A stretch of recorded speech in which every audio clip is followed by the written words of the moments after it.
Hey everybody, it's Lon Seidman. It's time for another unboxing. This is called the Caavo, and it is a new kind of universal remote control system. This came in free of charge from Caavo. However, they are not paying for this unboxing, nor are they reviewing or approving what you're about to see before it's uploaded, and all the opinions are my own.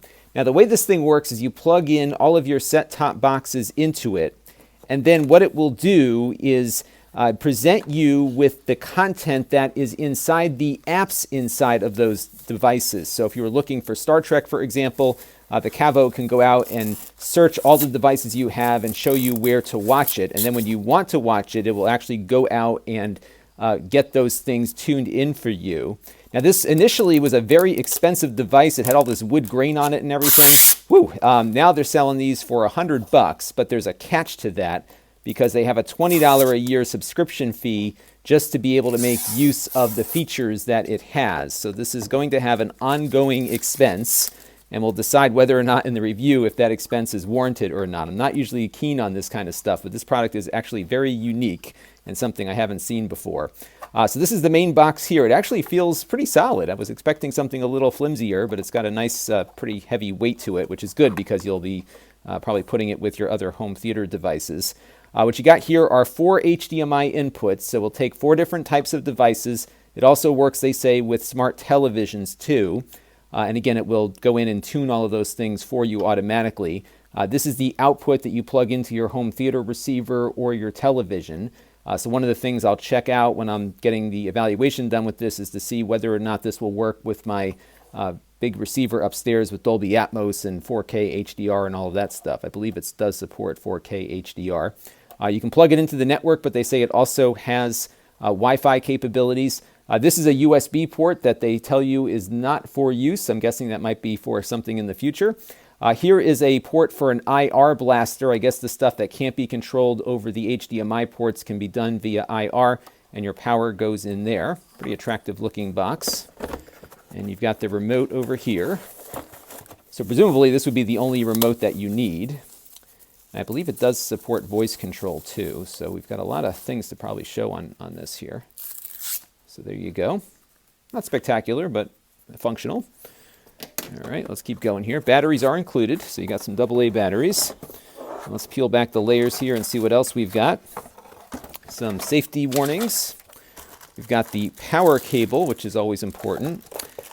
This looks like the IR blaster if you need it, and I guess they will tell you which devices you need to use the IR blaster with.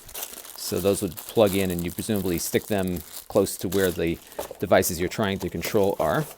And I think that is it. So that is it. So what I'm going to do with this is get it hooked up, and what I'm probably going to do is follow up, maybe I'll put it on the end of this video. We'll go through the setup process and see exactly how you get this thing working. And then from there, I'll do a little more evaluation. And then in the next couple of days, we'll have a full review on my main channel at lon.tv. So stay tuned. All right, so we have the Caavo now ready to go. I've got it connected to HDMI into my video system. Hopefully we can capture whatever this thing pushes out. So we're going to plug it in. What we're going to connect to it is an Amazon Fire Stick, a Roku stick, an NVIDIA Shield, and an Apple TV. And we'll see what comes together here. So here we go. It looks like we've got the opening screen. I also have the Caavo remote here ready to go. So we'll just wait for this thing to boot up. Now what I'm not doing with the Caavo is connecting it to Ethernet. I'm going to have it work just over Wi-Fi to make sure that it can do that. Because I think that's generally how most people are going to approach this.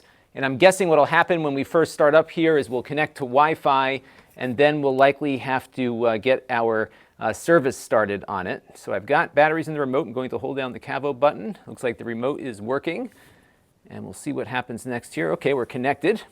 And now what I'm going to do is connect it up to my Wi-Fi. So let me do that here real quick. And when it's done, I will come back and show you what's next. All right, so we got the device connected to Wi-Fi. It has gone out now and found a firmware update, as these things always tend to do.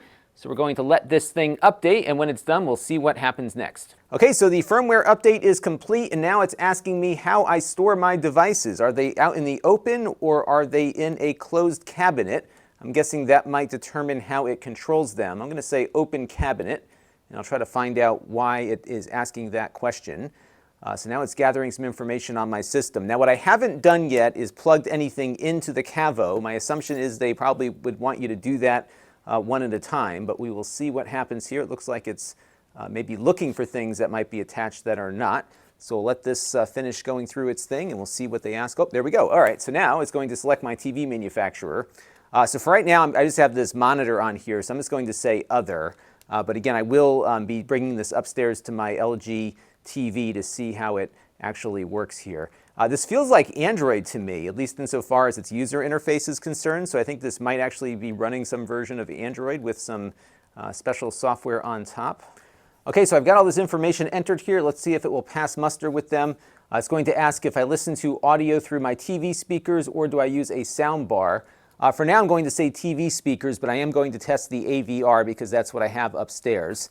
So now it wants me to connect devices. So maybe I will start with my NVIDIA Shield here and see what it says when I do that. So let's get it going. I've got the NVIDIA Shield already powered up. So I'm going to plug it into HDMI 1 here. It's kind of like my primary go-to device. Select Next to proceed. Your screen. Okay, I think I'm going to connect up the rest of them now too. So I've got the Amazon Fire Stick I'm going to plug in over here. We'll grab the Apple TV now and plug that one in, and then I'll also connect up the Roku stick. Now what I'm intrigued about here is that I have the same apps on these devices, so I'm curious how you can prioritize which device you want to have, for example, YouTube or something display on, but we'll probably get to that in a minute. Okay, so it's going to have us proceed to next, which I'm going to do right now. It's saying more loading. And we'll see what it's going to do. I'm guessing right now it's going and polling these devices to figure out what I have connected. And it's doing that identification right now. So it looks like they said it's going to do this. It's going to kind of blink on and off. So it found the NVIDIA Shield. I'll put this up on screen so you can see it. It found the Fire TV. And it's blinking again. And it found the Apple TV. And now it found the Roku. Okay, so it found everything correctly. So let's click Next. Okay, so now it says, now that we know what you have, let's set them up. So press the up and down button on the remote to move forward. So let's hit the up button to continue. It says hold on. All right, let's learn how to control your monitor TV. I'm going to skip this just because there is no remote control on this monitor.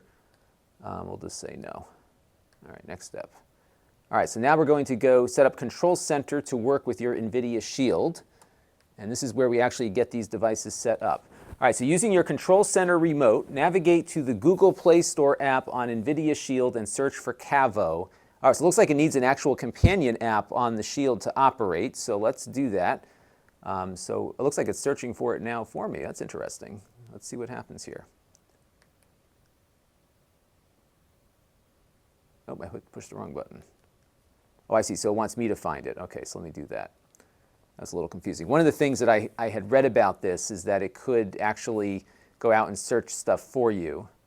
So now I'm stuck here, so I'm not sure how to get out of this. I pushed on the wrong app. So I guess I can hit the back button. Oh, there we go. Okay, so it looks like the back button here on the remote will get us back out. So I've got to go and find the Play Store. My guess is that it can't find it because it's not maybe ready for this new NVIDIA Shield interface. And it looks like I'm a version behind also. So let's go over to the Play Store now. And we'll go in and find that Caavo app. So let me get that installed, and then we'll see what happens next. Okay, so here is the Caavo app on the Play Store. And I'm going to install this now.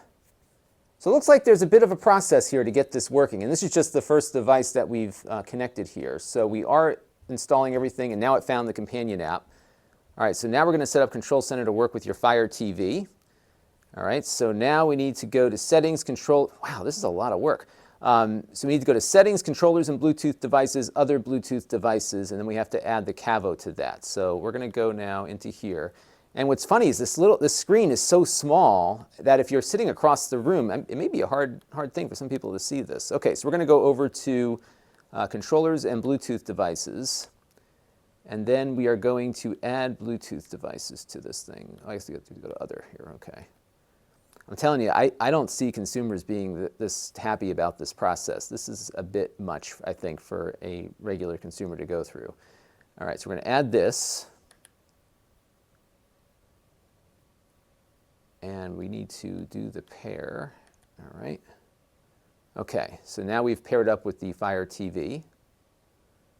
And let's see what it does after we do that. Okay.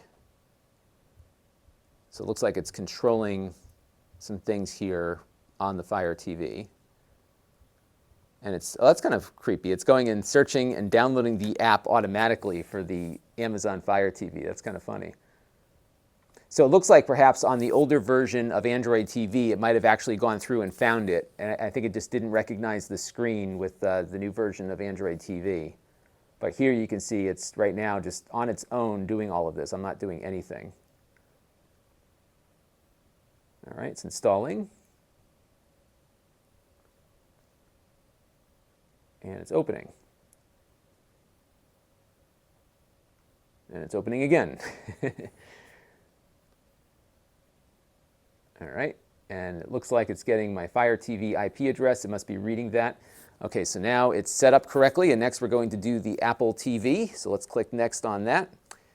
Use your Apple TV remote and open up Settings, Remote Devices, and then, okay, so let's go hit the Apple TV remote here. Again, it's got it in this little window here. All right, so now what I need to do is go to Settings, Remotes, and Devices. So let's go find the settings screen here.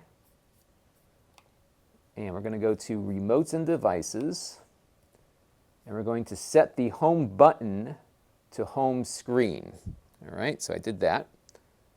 So let's back out. So by default, it's on the Apple TV app. So we're going to set this to Home Screen. And then we'll pop out of here. All right, so I did that, I think. And now we're going to go to Next.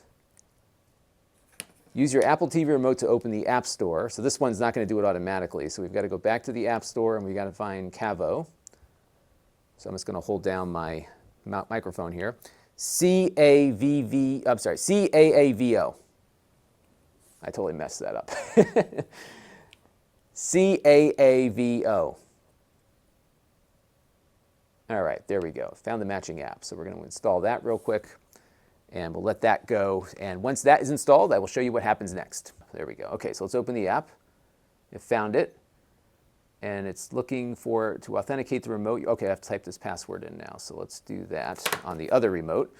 9864. Okay. So I think this is going to be a project for people here. Maybe it'll be easier when it gets working, but it is going to take some time to get all of this configured properly. Okay, the Apple TV is set up correctly, and now we're going to do the Roku. And it's searching for the Roku on the home network. So it looks like it's going to try to connect to it the same way the Roku app might. So now it's setting up the Roku, and we're good to go there. All right. And then it wants my zip code, so I'm going to type that in real quick. I'm guessing there are some listings or something that it must be doing for that. So let's type that in, and we'll click on Done. And it says, almost there. We need to link your favorite apps with your control center so you can simply watch TV and always pick up where you left off. We call this a Caavo account. So I haven't created this yet, so you'll need to just link it. So I haven't done this already, so I'm going to have to apparently go to my phone. And this expires in 30 minutes here. So let me go in and set up this account, and then we'll come back and see what happens next. All right, so we went through the account setup process, and I got a 45-day free trial here, it appears. So that is all set. And then I had to connect up the apps that I plan to use with Caavo, and not all the apps that I use are currently compatible with it. So I will not be able to use my HD Home Run TV tuner, for example, but Plex is compatible, so I was able to link up Plex. And now what we're looking at here on screen is my preferred Plex server, so I'm going to pick up my cloud that I use for most of my Plex media serving here. This is on the Caavo interface now, so it looks like they must connect to Plex via an API. And then we'll go to Next here. It wants to know if I have an Amazon Echo device. I'm going to say yes, I have one. It's not plugged in at the moment. But I then have to go to the Alexa app on my phone and search for and enable the Caavo skill, and then tell it that my PIN number, I'm going to do this later. This is so much work. So I'm just going to say no, I'll just do that later. I do have a Google Home device, but it's upstairs. I'm going to click no on that for now. I'm going to look at that stuff when we do the actual review. So now it's telling me that the control center is all set up So let's have some fun with buttons. I can press the microphone button to issue voice commands like watch CNN or search for The Big Lebowski. I can press Caavo to switch devices and launch apps and find shows and movies that I want to watch. Or I can select the Watch tab to discover new things to watch or continue to watch my favorite shows. Okay, so let's press Caavo to skip to TV. So it looks like now it's gone to my Roku interface, and let's see how I can get to other devices. So I can select devices and just control them directly, it looks like. So we're going to switch to the Shield, and there we go. You can see the Shield is operating. But let me try the voice search here and see how this works. So it looks like I'm still stuck in this menu here. Find Star Trek: The Next Generation. So let's see how it does this. Okay. So top results. I don't want to watch that. Let me go back here. Top results, streaming or on Plex. So I can hold down no results to find. Really? All right, let's try this again. Oh, search for Star Trek: The Next Generation. So the searching here is very literal. It doesn't have the same kind of intelligence that I'm used to on some of these other devices. And that's what's so funny is that if I was on my NVIDIA Shield or my Amazon thing, I could just give it something and it would know what I'm looking for. So this one apparently wants a more specific search. I may need to write that down. So here we've got Star Trek: The Next Generation, 7 seasons. I'll click on this and we'll take a look. Maybe we'll look for something in season 7. All right, so, I see now, so I can watch it on something. So I have a choice as to which app I want to watch it on. So available with premium channels. It's on Netflix. Available with subscription, rent or buy. So I don't have premium channels, so it looks like my option here is Netflix. And it's going to play it on the Roku. But what if I don't want it to play it on the Roku? What if I wanted it to play on the NVIDIA Shield? I'll have to look and see how that works. So here we go. Netflix is loading up on the Roku. And I'm not signed in, so I got to make sure I sign into Netflix there. But let me go back because I'm curious if I can actually tell it which device I want for each particular application. So let's go back over here. I'm going to hit this. I think this is the menu button here. Let's see. Caavo, there we go. So let's go over to apps. And if I go to Netflix, yeah, it seems like it wants to always launch Netflix on the Roku, but that's not what I'm looking for here. So let's go back over to the menu again. Oh, wait a minute, there was something. Okay, so if I hit apps, so if I push it, it's going to load it on the Roku, but it looks like if I hit the button here, I can launch it on a specific device and get it that way. So now it's going to launch Netflix on the NVIDIA Shield, we hope. Let's see. All right, and there we go. So Netflix is loading up on the Shield. Okay, so I think I figured things out here. If you click on the menu and you go over to the gear icon here and go to Apps and Credentials, you can set the preferred device for a specific app. So for example, if I want Amazon to load up on my Shield, I can select it there.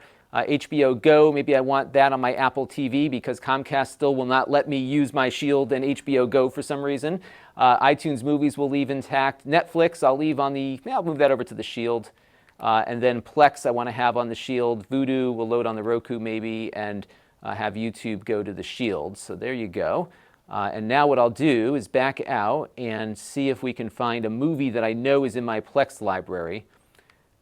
Watch Star Wars: The Last Jedi. That's going to mess it up. Yeah, let's try it. Let's try it again here. Watch Star Wars: The Last Jedi. Now I know this is in my Plex library, so let's go in here and see if it found it inside of my Plex library. It did not, so the integration with Plex here is not all that great. I could go over to On Plex, which is its own option, and let's see. Yeah, I didn't find it there either, but I know I have it in my Plex library there. So in any event, we'll keep playing with this thing. I did want to go through the setup and installation process so you can see how it works. I'm going to do some more work on this. I want to test its 4K capability, bring it upstairs and kind of play around with it that way. My initial impressions, though, is that this is probably a lot of work for a general consumer to do, and it doesn't seem like it's as integrated as I was expecting. But again, I'm just getting to this, so I think I want to spend a little more time trying to figure out exactly what it's supposed to do and whether or not it meets that standard or not. So stay tuned. We'll have more on this coming very shortly on my main channel at lon.tv. This channel is brought to you by the Lon.TV supporters, including gold level supporters Chris Allegretta, the Four Guys with Quarters podcast,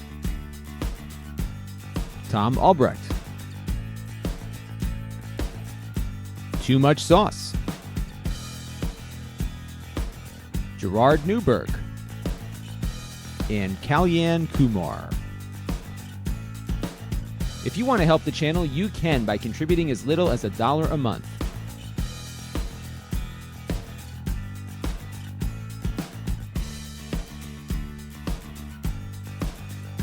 Head over to lon.tv/support to learn more.